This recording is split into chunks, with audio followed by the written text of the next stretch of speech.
What would you do if someone just gave you $1 million?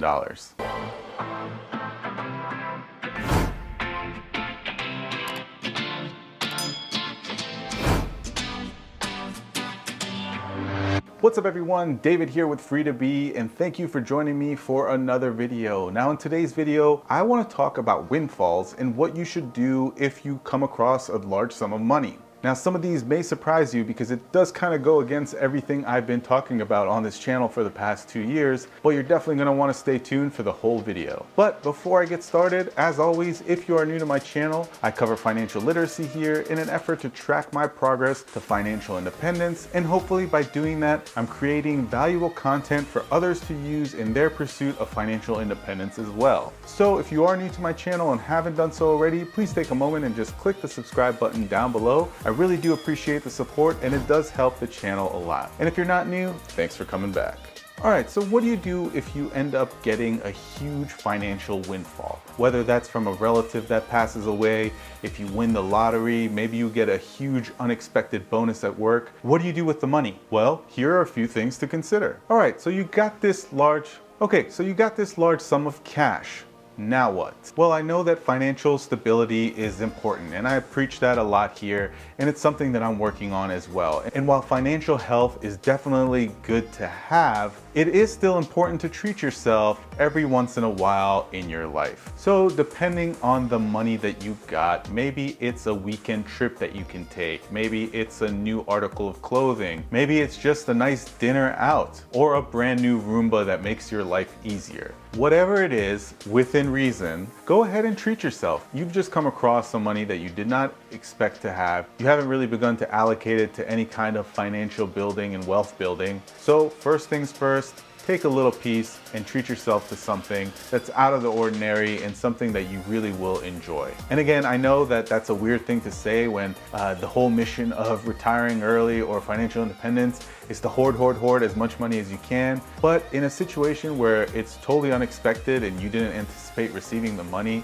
I think it's totally fine to spend a little bit of it, again, within reason, on treating yourself and enjoying your life. Or in the case of purchasing something like a Roomba, it's something that's going to both bring you enjoyment and make your life easier because now you don't have to spend time vacuuming your home. Now the second item on this list to consider is taxes and what is going to be the tax treatment with the money you receive. So obviously, if you're getting a bonus from your employer, you might not have to consider and contemplate paying taxes on your own. But what happens if you get it from a relative, who passed away from their estate? Or what if you win the lottery? What are you going to do in terms of taxes? Make sure you review and research and meet with a professional to understand all the tax implications of this newfound money. Because the last thing you want to do is spend it all and then end up with a huge tax bill come tax season. So it's definitely important to understand and realize if there are any tax implications for you and what they are and the amounts in very detailed form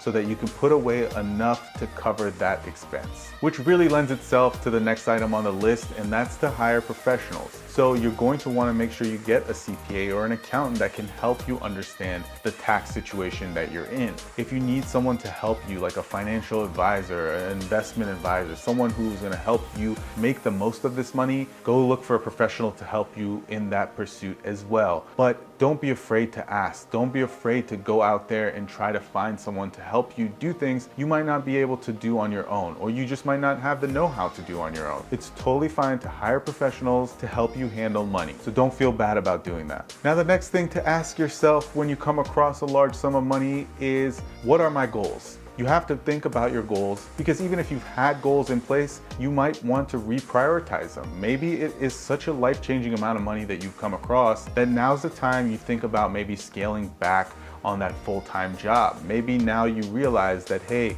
I want to spend my time traveling the world. I want to spend more time with my family. So now is the perfect opportunity to reprioritize your goals and really set those out given your new situation and your new financial position. Obviously, if it's a $10,000 bonus at work, that's not going to be a life-changing amount. But if you end up getting $1 million or $500,000 left behind from a relative, maybe your objectives and goals do change. So now is the perfect time to reevaluate all of that. And when doing that, it's important that you're asking yourself the right questions when it comes to your goals. You don't want to just ask ask general type questions of how should I invest my money or what should I do with my money, because there's no right answer to any of those questions. Those questions, have infinite amount of answers. You want to be very specific with the types of questions you're asking yourself and what you're looking to do exactly and specifically, so that you make sure that you craft your goals, tailor them to your specific needs as well. Now, the next thing you're going to want to consider, based on everything that you've put in place already, is whether it makes sense for you to just sit on that cash, depending on your goals and lifestyle, because ultimately that can impact your long-term goals as well. Having, $1 million in the bank isn't really going to be the best thing for you if your goal is to maybe retire 10 years from now, because that money could be better served in some longer term investments that have higher returns. So it's important to remember that just sitting on a bunch of cash might not necessarily be the best way to accomplish your goals in this situation. And finally, one of the things that's probably most important here is to consider all of your options. If you are fortunate enough to come across a windfall of a large sum of money, it's foolish of you to just go ahead and focus in on one task, one objective, and throw all of your money at that one thing. You should consider every single option available to you. So if you're in a position where maybe you don't have a large enough emergency fund, maybe allocate a piece of your windfall to the emergency fund. If you still have credit card debt or student loans or any other kind of debt, maybe you want to put a big chunk of that towards, paying that down. If you plan on retiring at some point, if you don't have enough in your retirement savings, allocate some of the windfall to the retirement plan. But consider all of your options. Obviously, being in a position where you come across a large sum of money, a lot of us might not necessarily know what we want to do right away, but if you sit down and think about it, meet with trusted professionals, you can really come up with a great plan to make the most out of that money. And that's the whole thing here. Yes, you want to treat yourself. Yes, you want to put yourself in a great financial position. But again, you want to also make the most out of this financial windfall, because it's not like you're getting one every single day, right? Unfortunately or fortunately, whatever the case may be, some of us may never get a financial windfall. But if you do get one, again, it's really important to make the most out of it. So have any of you ever come across a windfall like this? What have you done with it? Let me know in the comments down below. If you did enjoy the video, don't forget to give me a thumbs up. If you're new to my channel, please take a moment, if you haven't done so already, and just click the subscribe button down below, and we'll see you next time.